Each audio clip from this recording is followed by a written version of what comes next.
নমস্কার বন্ধুরা, মিনুর রান্নাঘরে আপনাদের স্বাগত। চলে এলাম আবার একটা নতুন রেসিপি নিয়ে।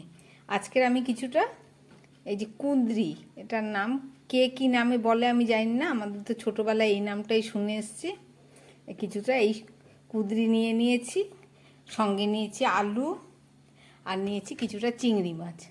চিংড়ি মাছটা কেটে পরিষ্কার করে নিয়েছি আমি। এছাড়া একটা পেঁয়াজ, কাঁচা লঙ্কা, আরও অন্যান্য কিছু উপকরণ লাগবে। সব কিছু দিয়ে দারুণ একটা রেসিপি করে দেখাবো। তাহলে চলুন প্রথমে কুঁদরিটাকে আমি কেটে নিচ্ছি। কিভাবে কাটবো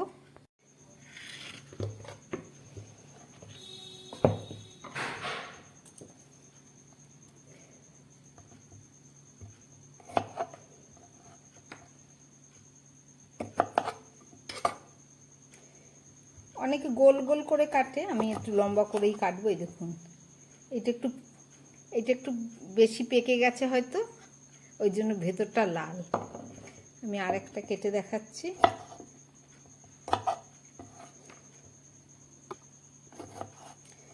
এটাও তাই, যত এগুলো কচি থাকবে তত ভেতরটা একটু সাদা থাকবে।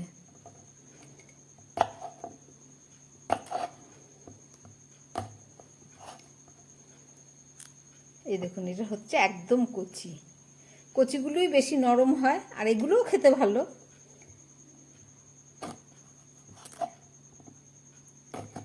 আমি এইভাবে সরু সরু করে এগুলোকে কেটে নেব। মাঝখানতে প্রথমে চিড়ে নিলাম।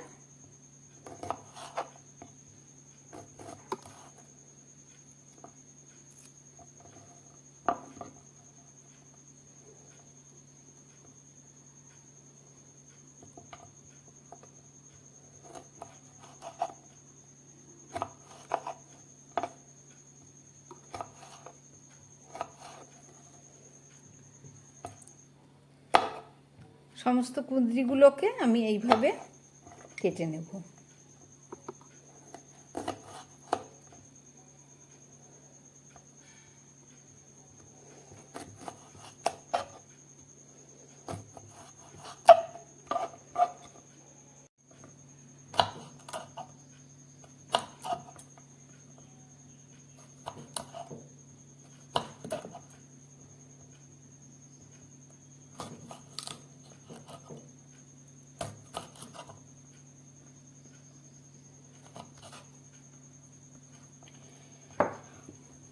সমস্ত কুঁদরিগুলোকে আমি এইভাবে কেটে নিলাম।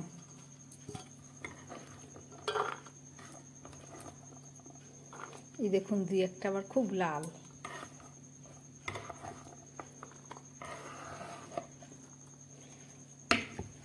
আর সঙ্গে আমি আলু আর পেঁয়াজটাকেও কেটে নিয়েছি লম্বা লম্বা করে। এবার চলুন রান্নাটা করে দেখাচ্ছি। কুঁদরি রান্না করার জন্য একটা প্যান বসিয়ে দিয়েছি আমি, তার মধ্যে দিয়ে দিচ্ছি পরিমাণ মতো তেল।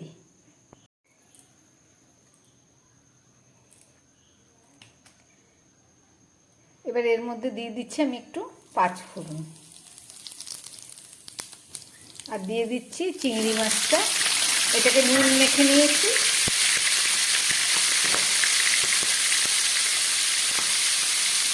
চিংড়ি মাছে একটু হলুদ দিয়ে দিলাম।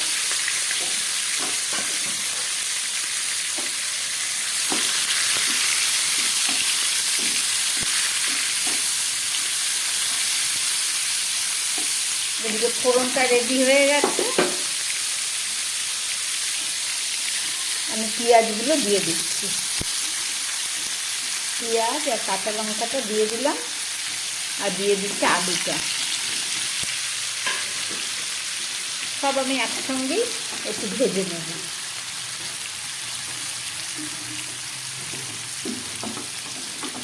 একবারে দিয়ে দিলাম, তাড়াতাড়ি হয়ে যাবে রান্নাটা।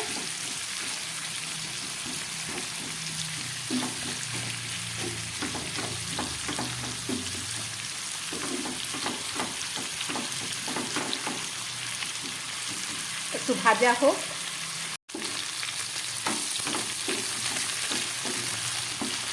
আলু পেঁয়াজটা একটু হালকা করে ভেজে নিলাম, সঙ্গে চিংড়ি মাছ।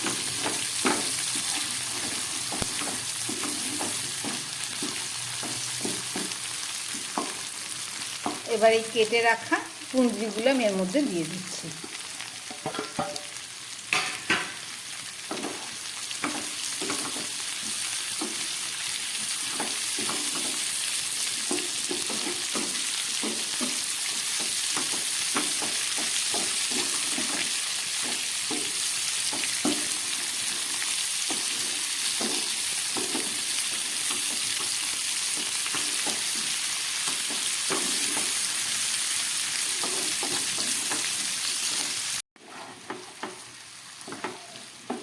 কুঁদরি দেওয়ার পরে একটু ভাজা করে নিলাম সমস্ত সবজিগুলোকে। এবার আমি একটু মশলা দেব। একদম প্রথমে দিয়ে দিচ্ছি একটু পরিমাণ মতো হলুদ, দিয়ে দিচ্ছি পরিমাণ মতো নুন,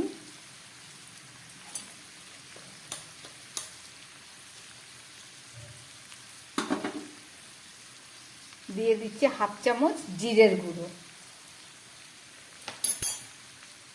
আর দিয়ে দিচ্ছি হাফ চামচ শুকনো লঙ্কার গুঁড়ো।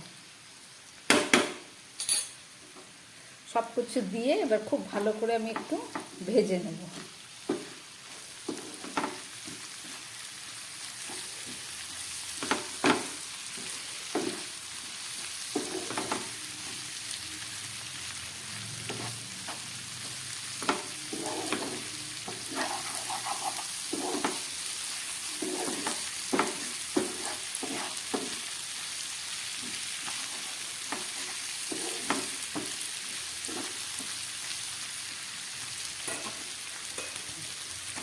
এবারে আমি দিয়ে দিচ্ছি এর মধ্যে একটু জল।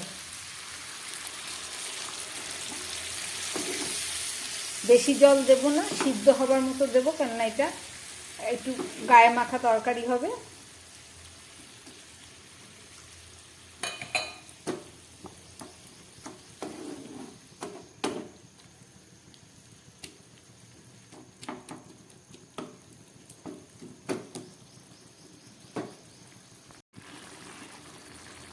তরকারিটা পুরো ফুটে উঠেছে। এবারে আমি একটু সামান্য এর মধ্যে মিষ্টি চিনি দিয়ে দেবো, কারণ এই ধরনের তরকারিতে একটু চিনি না দিলে ভালো লাগবে না। এবারে গ্যাসটাকে আমি কম করে একটা ঢাকা দিয়ে দিচ্ছি। 4-5 মিনিট রান্না হোক, ফেরত এসে দেখাচ্ছি। 6-7 মিনিট গ্যাস কমিয়ে রান্না করলাম। এবার ঢাকাটা খুলছি।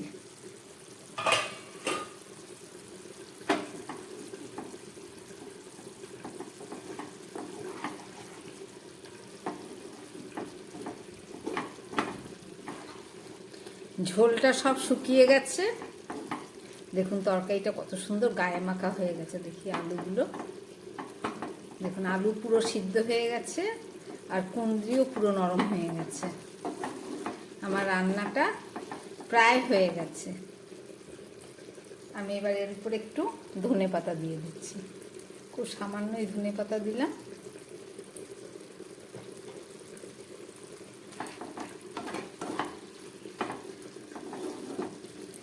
গ্যাসটা মাঝারি করে একটু ফুটিয়ে নিয়ে আবার বন্ধ করে দেবো, রান্না আমার হয়ে যাবে।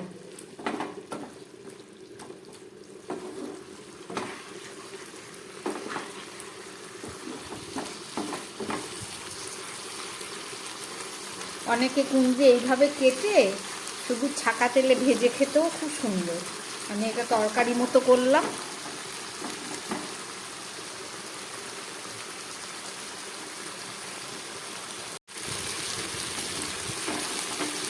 জলটা একদম শুকিয়ে গেছে। এবার আমি গ্যাস বন্ধ করে দিচ্ছি। রান্নাটা আমার হয়ে গেছে। একটা ঢাকা দিয়ে দিচ্ছি, 2 মিনিট পরে দেখাচ্ছি।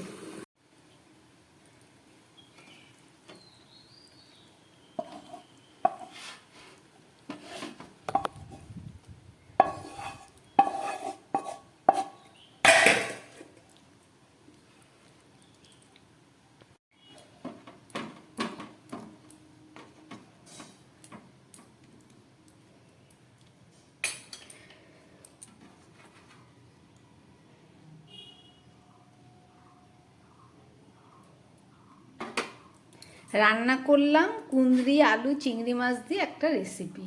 আপনারা দেখলেন। এইভাবে রান্না করে গরম ভাতে খেলে দারুণ স্বাদ লাগে। আমার বানানো এই রেসিপি যদি ভালো লাগে তাহলে আমার চ্যানেলটাকে লাইক করবেন, সাবস্ক্রাইব করবেন। নমস্কার, সবাই সুস্থ থাকবেন, ভালো থাকবেন।